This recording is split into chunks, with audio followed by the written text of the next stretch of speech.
Koprčani imajo težave tako z igralci, ki so poškodovani, kot tudi z igro na igrišču, medtem ko Maribor v zadnjem času igra dobro. Nekaj lepih zmag in tudi več zadovoljstva v štajerski prestolnici.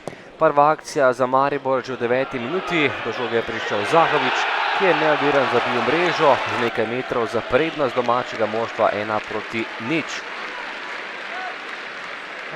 Izjemen štart vijoličastih, takole se je veselil novega zadetka Luka Zahovič.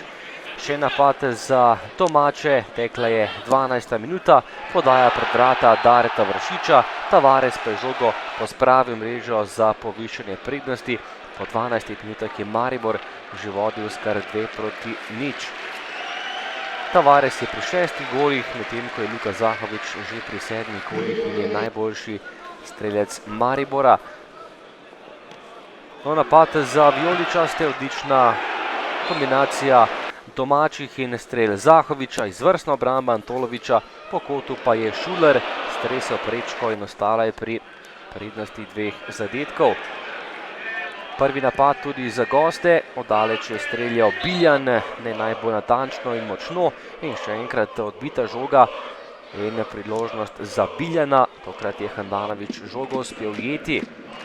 Maribor je še naprej napadal, tole je bila že priložnost za Vršiča, po podaji Tavaresa je Dare Vršič s pomočjo gostujočega vratarja zatresel mrežo za 3:0. Tekma je skoraj bila odločena, Maribor je tudi proti Krškemu dobil polčas z visoko prednostjo pred dnevi in tokrat je nadaljeval dobro igro v tem prvem polčasu.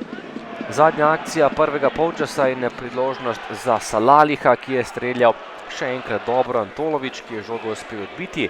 Potem pa drugi polčas, ki je bil precej manj živahen, ampak Maribor je vseeno zabil en gol. Tole je že vrhunec nadaljevanja za Tavaresa, lep prodor Markosa Tavaresa, kapitana domačega moštva, potem ko je v prvem delu zabil svoj 5. gol, pa je v tem drugem delu dal še svojega 6. in postavil končni izid tekme. Maribor-Koper, visoka zmaga za vijoličaste, kar 4:0.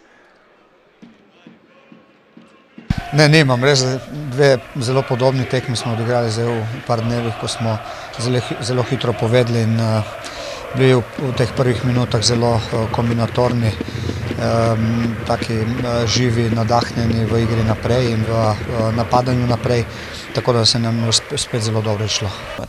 Hvala lepa, to je to, smo želeli zmago in smo zmagali danes in gremo naprej. Zdaj že razmišljamo druga tekma sobota,